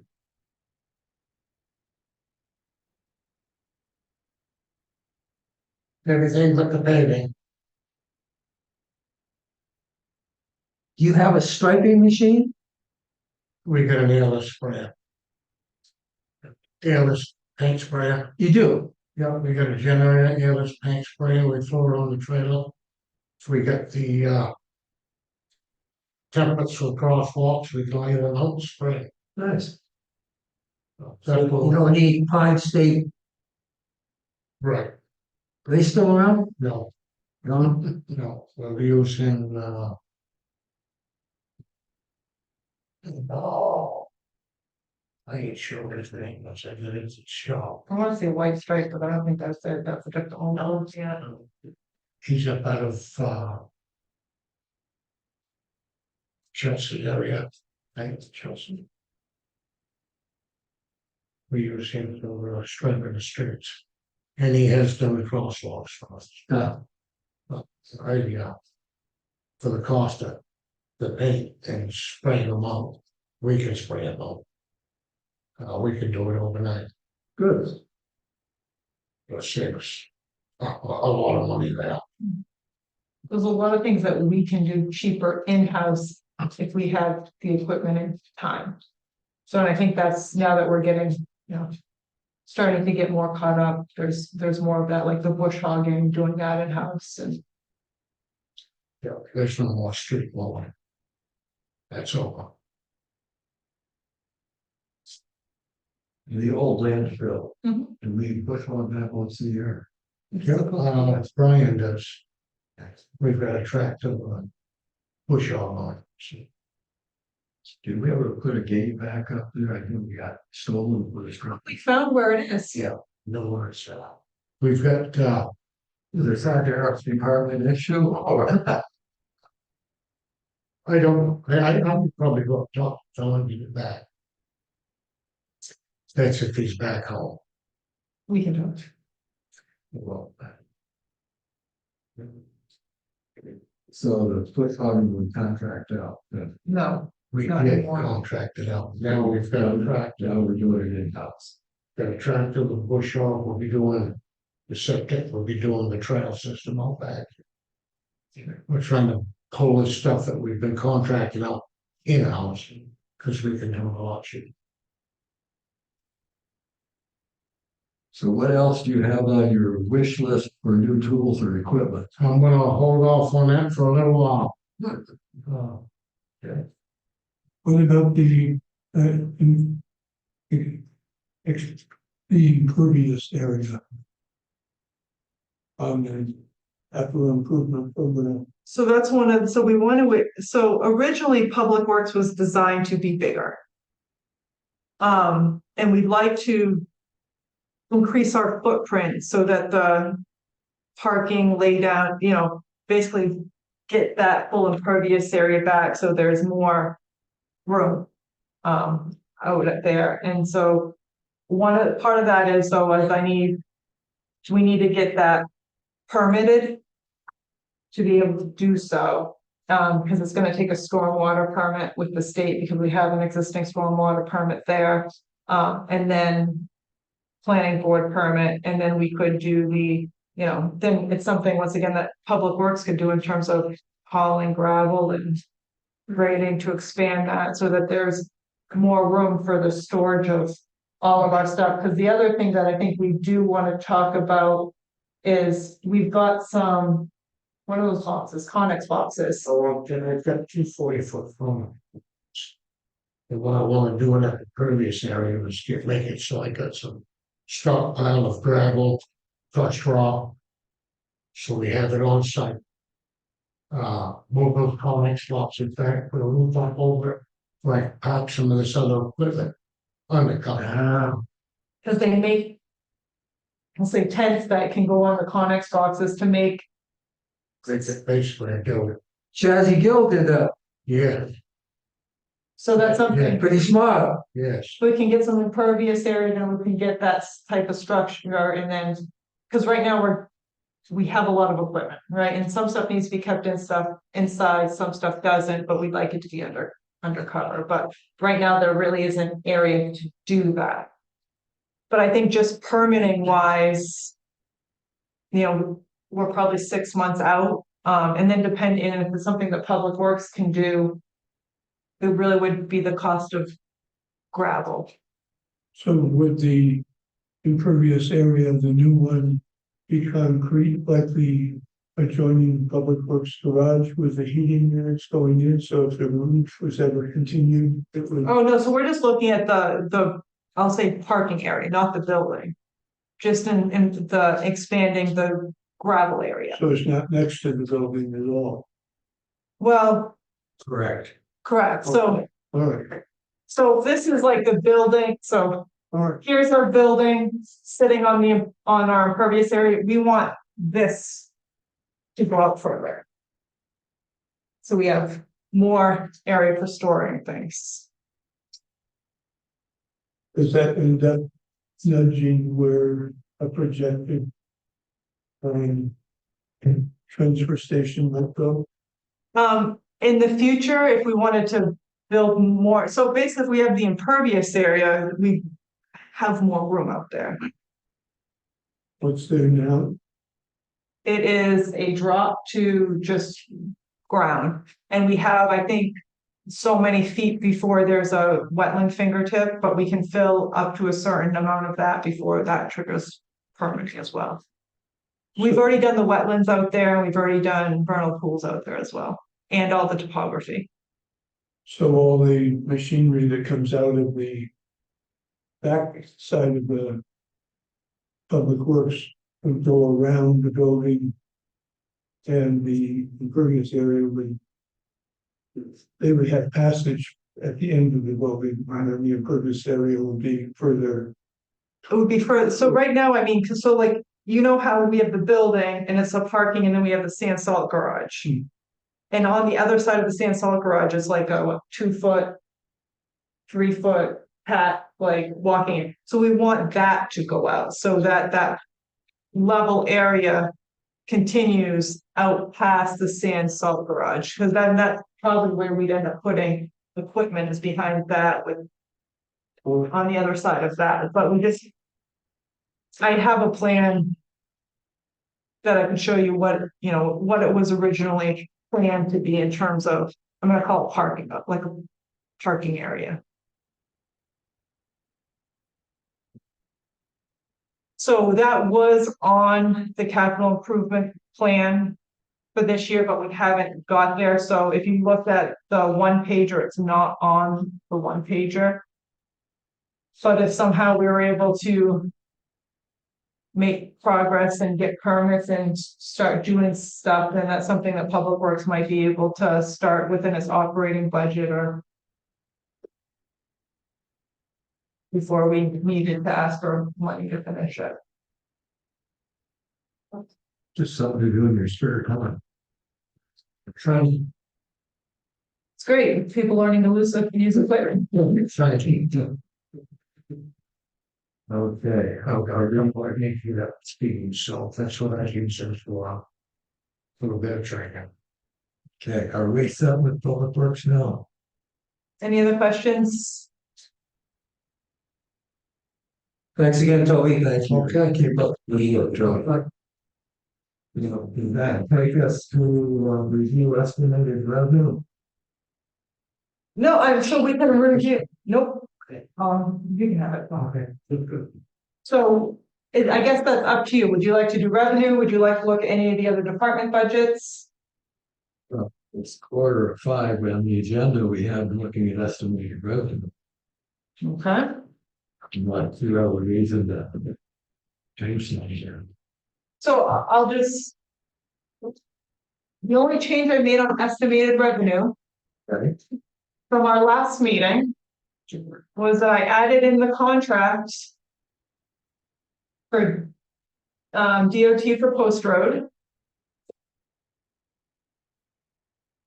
I believe on no, it's not right. Yes, I added in a line for age-friendly events as we added in a expense item for age-friendly events of 2,000. We added in an age-friendly events line item for 2,000. It's that line 29. 30. So basically, we're trying to split up. So 29 is age-friendly now activities, and then we made 30, which is age-friendly events. Okay. So you'll see that change. Okay. I added in the Post Road contract, which is line 40. And then I looked at Sorry, which line? 40. Why does it say 40 is warrant fees?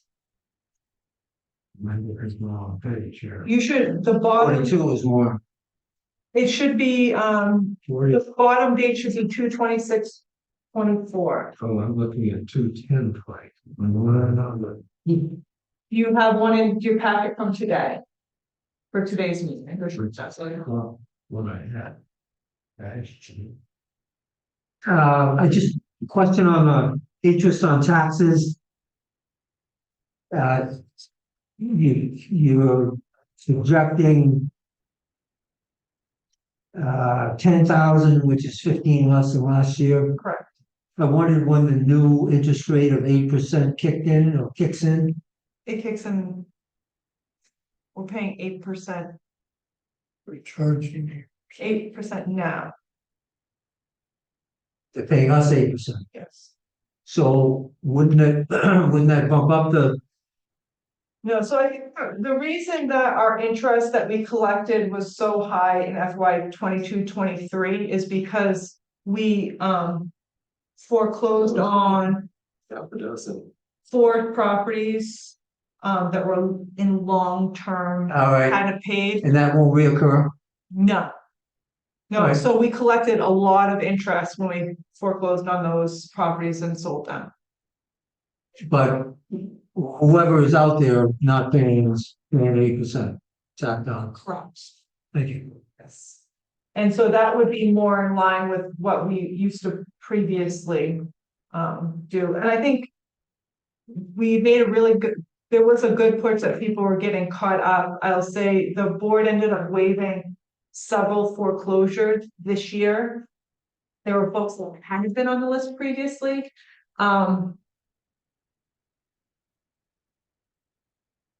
But I don't think that will happen next year if effort isn't shown in getting caught up. It's really with the taxes because what we just foreclosed on were taxes that were due in FY 22. So those taxes are 2 years old. So if they're owing that tax, they also have 23 taxes and the current taxes. So,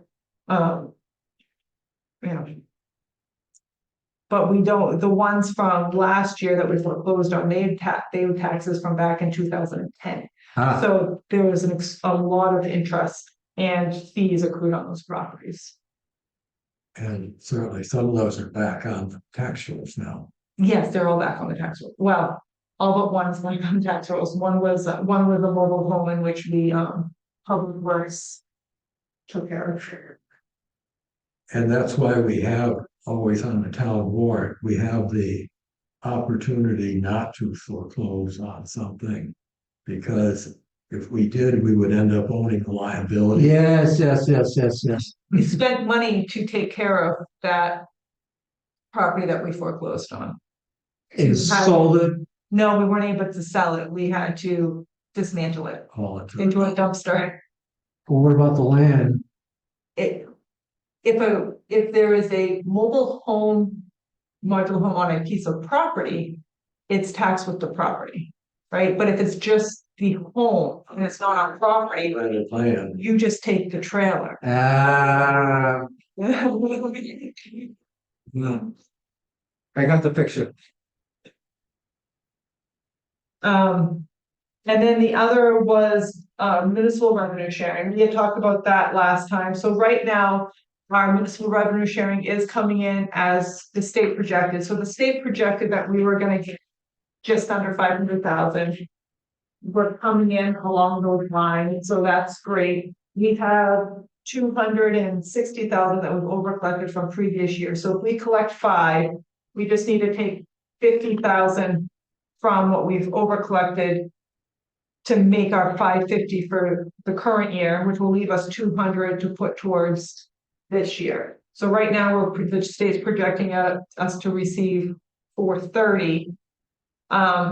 Even if we receive 400, we'd be taking, if it comes in low, let's say we receive 400, we'd be taking 150 out of our previously collected funds to get to that 550. And I think that's reasonable.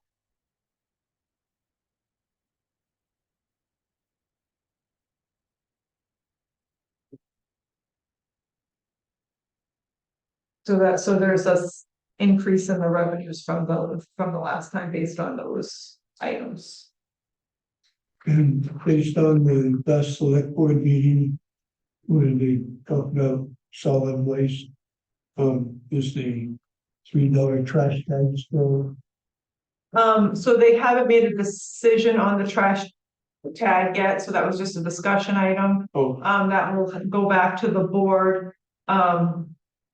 So basically, on the revenue side, I budget us selling 30,000 trash tags, but on the expense side, I budget us selling like 134,000, I'm sorry, 34,000 trash tags. Because we have to be able to have the expense to pay for all the trash tags, but if we don't sell, so you understand the two sides of it? So if I sell 33,000 trash tags, I'm gonna get 99,000 in revenue, so I'm gonna go over on revenue, which is great. And I need to make sure I have the expense, the budgeted for that number of trash tags. So I budget the expense, Confused about what the expense is. We just print these little pieces of paper out.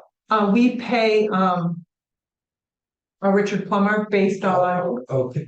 per tag. So it's not the tag per se, it's Homer's contract. Correct. Okay, thank you for the clarification. Sorry about that, yeah.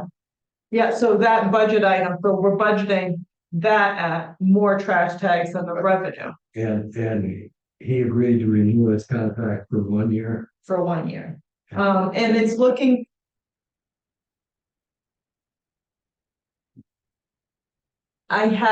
There's a chance that it's not the end of the line. If it goes well. Okay. So, I think there may be other opportunities, I mean, he just bought that new truck here a year or two ago. well, I think he's looking to retire and he's looking for someone that's willing to take it over, and that's looking more promising.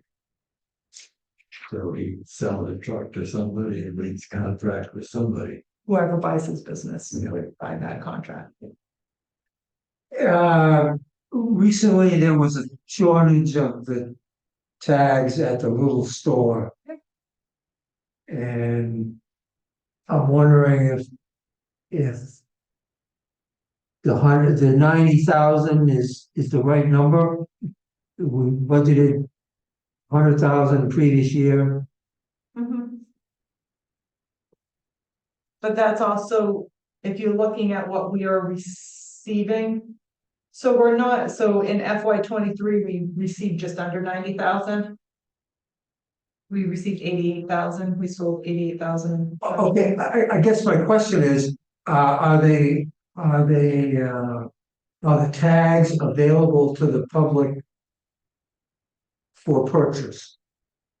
Yeah, so we sell them here at the town office, they sell them at recycling. And then what happens is the store comes in and purchases them in bulk and sells them.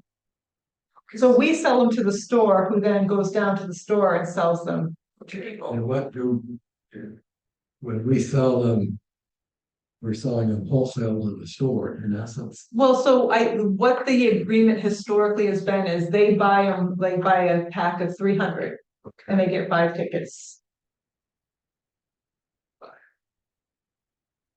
For their own trash? Lost me. So basically that's their whole, so they're buying it, so because they're buying them for $3, we're not giving them a wholesale price. Right, They're selling them for $3. yeah. So they're getting 5 tickets that they get to sell, so they're making $15 of profit on that 300 tickets that they're selling. Oh, okay. That's pretty, That's not much. Really? I don't think I want to be in that business. So they usually come up on Wednesdays and have to purchase more tickets because they run out. But that's what the store does, and I think that's what the hardware store used to do.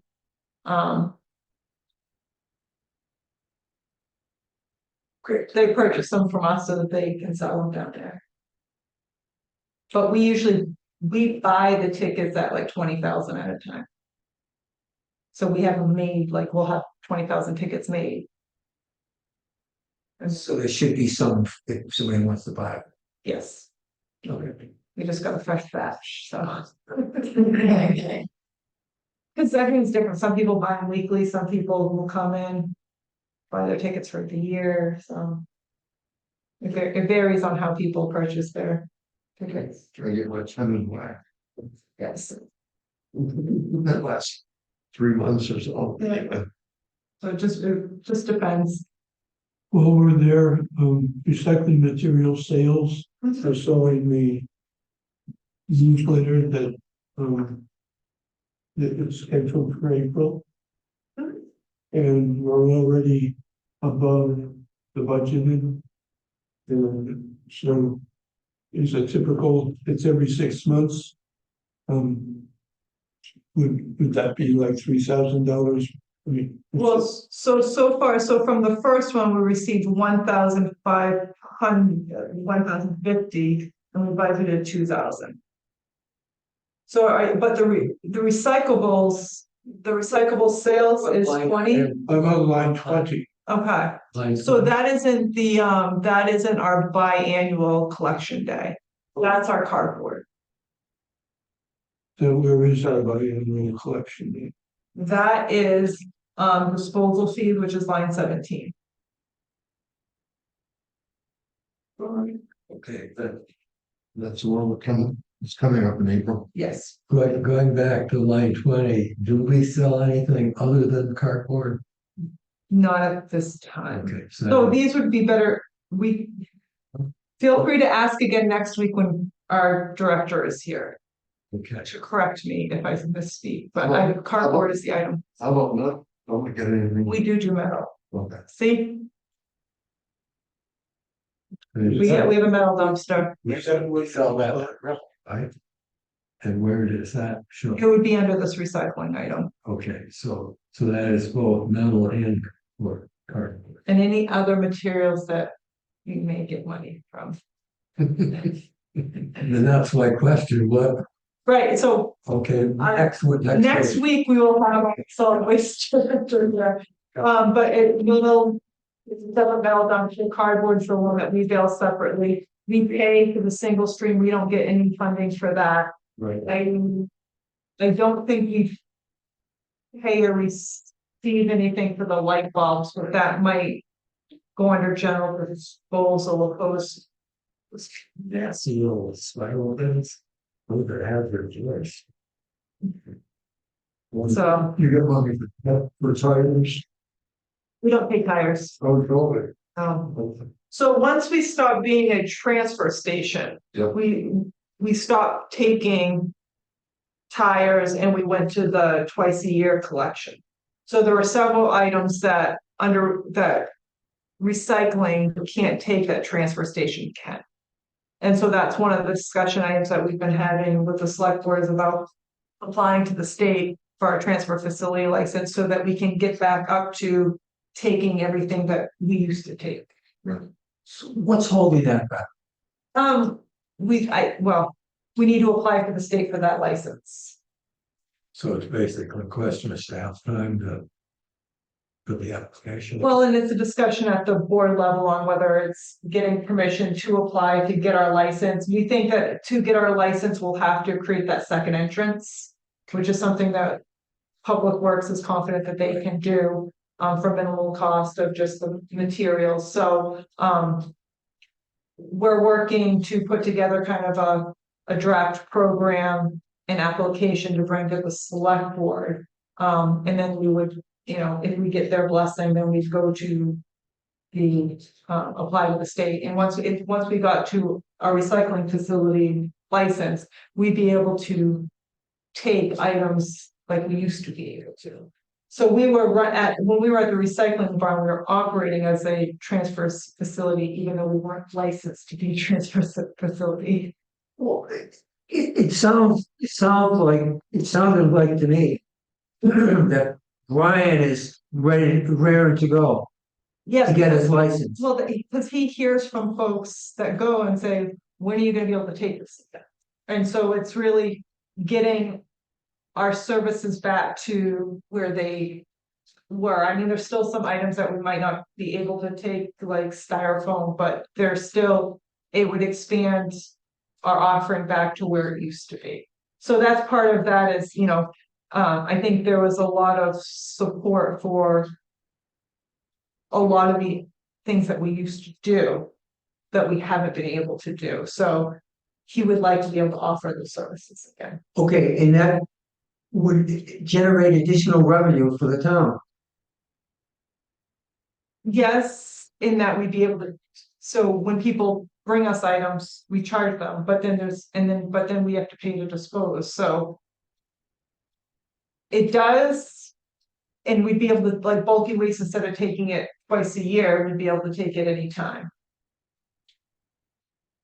So it generates more revenue, but if there's also an expense, so, but the revenue. Sure. And on, an expense should offer, Theoretically, the revenue would offset the cost of disposal. yes, well, and they should, but it's just, you got a budget for both, but. You got a budget for a higher expense. Yeah. But so that should everyone clean up their houses the same time, you kind of. Basically, it's just a service for the residents. Correct. Yes.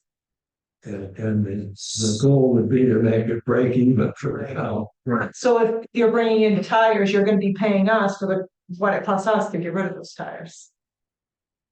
We're just, Is there something at the select board that they don't want to do that? I think it's just, we're just had the preliminary discussion at the not last meeting before, and so. We have some vacation happening, and then so hoping to have it back to the select board.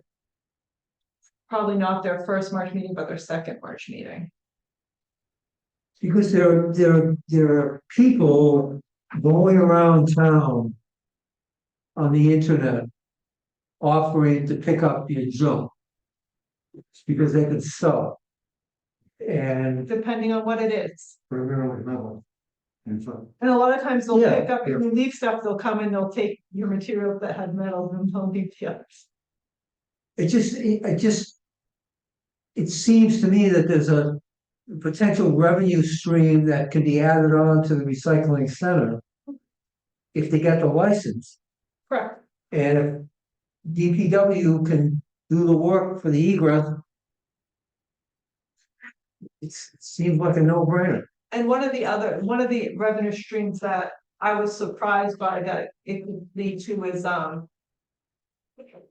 compost. That is a new, I'll say. The state wants to try to get food waste and all of that out of the waste stream. And so taking like the leaves, the brush, twigs, food waste, and starting doing composting, and then selling that on the other end of it. Brian Hobart is in the compost business, Correct. and people pay through the nose at, Skillins and for a bag of compost. Okay. So, So if we were a transfer station, we could take those items.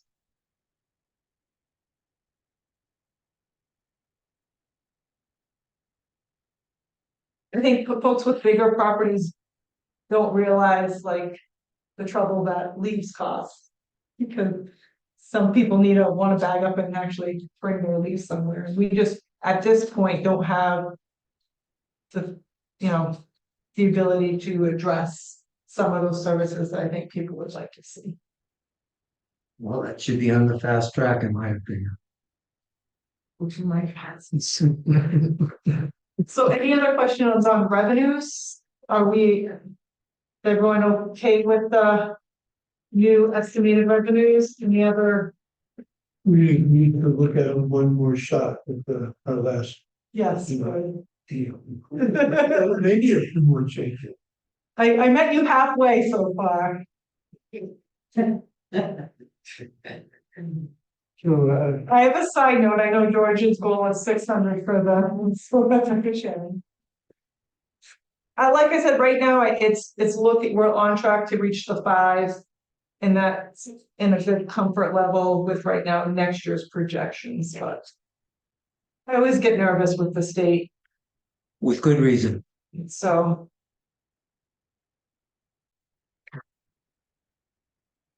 We may have a new York next year. is the governor up for election Next year.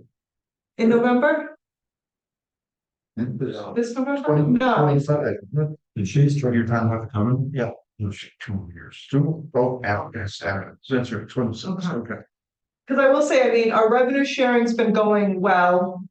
Our school share has been going well, so the state has increased to meet their previous obligations. What we're having issues with are the new obligations that are coming. So we'll see how some of those transpire. So that means next time we're tackling the rest of the budget. We will have planning and development department head join us. Solid waste and recycling, which maybe do a better job of answering the detailed questions than I. And then fire. And they're coming at the beginning of the meeting, and we can address the rest of That's our March 14th meeting. that's March 14th, and then the March 28th meeting will review light flight, Spectrum, Historical Society, and any other outstanding departments or anything that is one to revisit that we didn't get to or we want to revisit. Does that sound? It makes sense to me. I would just like to make you aware I'm gonna be away April 9th through 26th. Whoa, You're going somewhere nice, Stephen. well, We're doing a genealogical exploration trip to Maryland, West Virginia, Ohio. And this trip had been scheduled for a couple of years ago, and then the pandemic hit. We were gonna do it last year, but it was your 50th anniversary trip to Greece. And so genealogy this year. So Well, genealogy just stays right there anyway, so. It doesn't go away. That's right. So that, I think April 9th is the first budget workshop with the select board. And then and then if we need to meet to change anything to bring a final budget to the select board for their April 26th meeting, but if have stuff more wrapped on the 28th, that would. And my problem with about the 9th is one of the things we're gonna be doing is going to a church in Maryland that my fifth great grandfather founded in 1736. holy moly. And so we've got to hit that on a Sunday. Yeah. And to hit that on a Sunday, we have to move on the night. Sweet, Well, that'll be a nice trip. very nice. April 9th is when the schedule for knee surgery. Oh, So I. that doesn't sound very nice. So the other thing I'll be talking to the board about, I'm thinking about doing the budget workshop early ahead of the regular scheduled meetings to get time, so,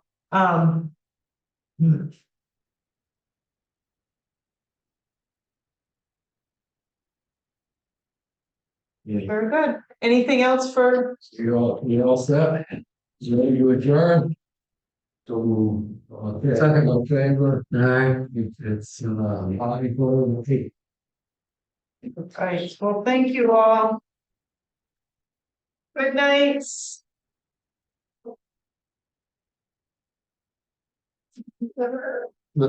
Linda's actually looking forward to that.